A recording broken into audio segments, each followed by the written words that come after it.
अगर आप भी कार्ड से पेमेंट करते हैं तो आपको अपनी कार्ड डिटेल्स को टोकन में रिप्लेस करना होगा।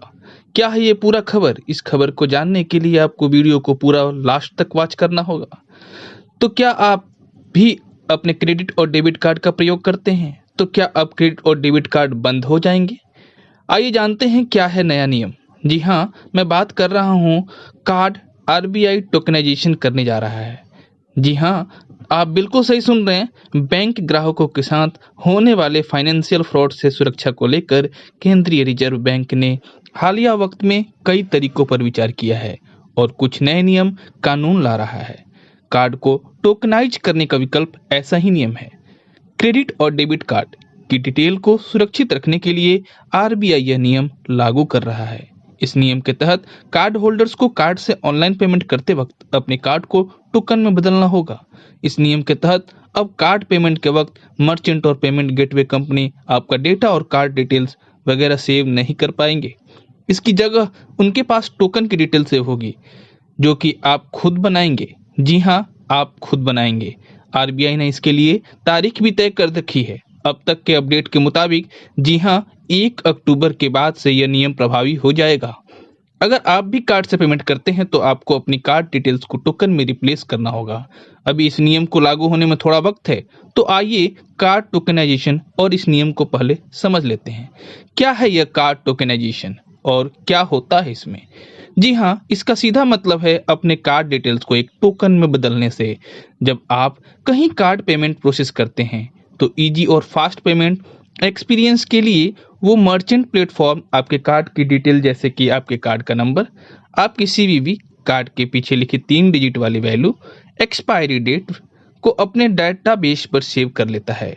अब तक यही होता रहा है, लेकिन आपकी वित्तीय सुरक्षा के लिहाज से यह सेफ प्रैक्टिस नहीं है।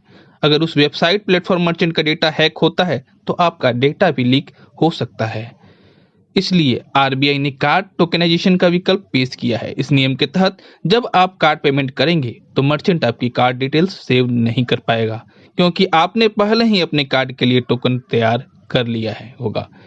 मर्चेंट के पास यही टोकन जाएगा। जी हाँ, आरबीआई का क्या है नियम?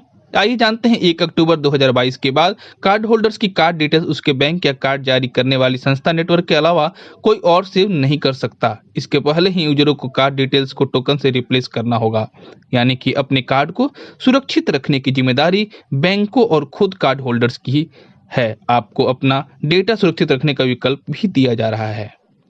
आइए जानते हैं कैसे करना होगा कार्ड का टोकनाइजेशन। आपके मन में ये सवाल होगा कि आखिर कैसे करना होगा हमें अपने कार्ड का टोकनाइजेशन। पेमेंट इनिशिएट होने के बाद कार्ड होल्डर्स को अपने कार्ड का टोकनाइजेशन करने का ऑप्शन चुनना होगा। इसके बाद वो पेमेंट गेटवे या मर्चेंट टोकन रिक्वेस्ट की ही हैसियत से टोकन के लिए रिक्वेस्ट डालेगा, जिसके बाद बैंक कार्ड होल्डर्स की परमिशन के साथ टोकन रिक्वेस्ट को टोकन क्रिएट करके दे देगा। आपको अपनी कार्ड की डिटेल्स को टोकन में बदलना कैसे है? जी हाँ, कैसे आपकी डिटेल्स टोकन में रिप्लेस होगी, उसका स्टेप बाय स्टेप प्रोसेस कुछ इस प्रकार है। अगली बार जब आप किसी ऐप या ऑनलाइन वेबसाइट पर शॉपिंग के बाद कार्ड से पेमेंट करने जाएं, तो आपको टोकनाइजेशन का विकल्प चुनना होगा। पेमेंट ट्रांजैक्शन प्रोसेस शुरू करने के बाद आपको अपने डेबिट या क्रेडिट कार्ड भी मोड में आप पेमेंट कर रहे हों उसकी डिटेल देनी होगी।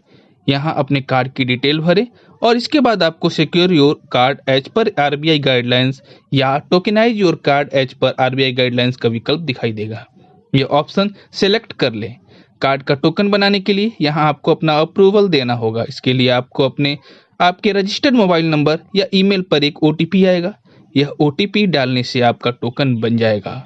अब आपका टोकन तैयार है और ट्रांजैक्शन प्रोसेस खत्म होने के बाद मर्चेंट के पास आपकी कार्ड की डिटेल्स की बजाय यह टोकन सेव होगा और आपका डेटा सुरक्षित रहेगा।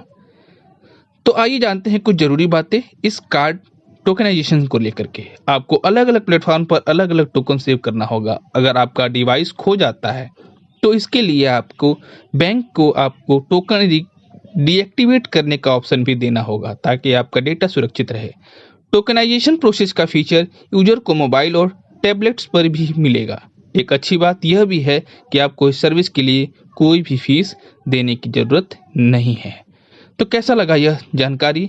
और अगर वीडियो अच्छा लगा हो तो प्लीज़ लाइक करें, ज़्यादा अपने दोस्तों में शेयर करें। धन्यवाद।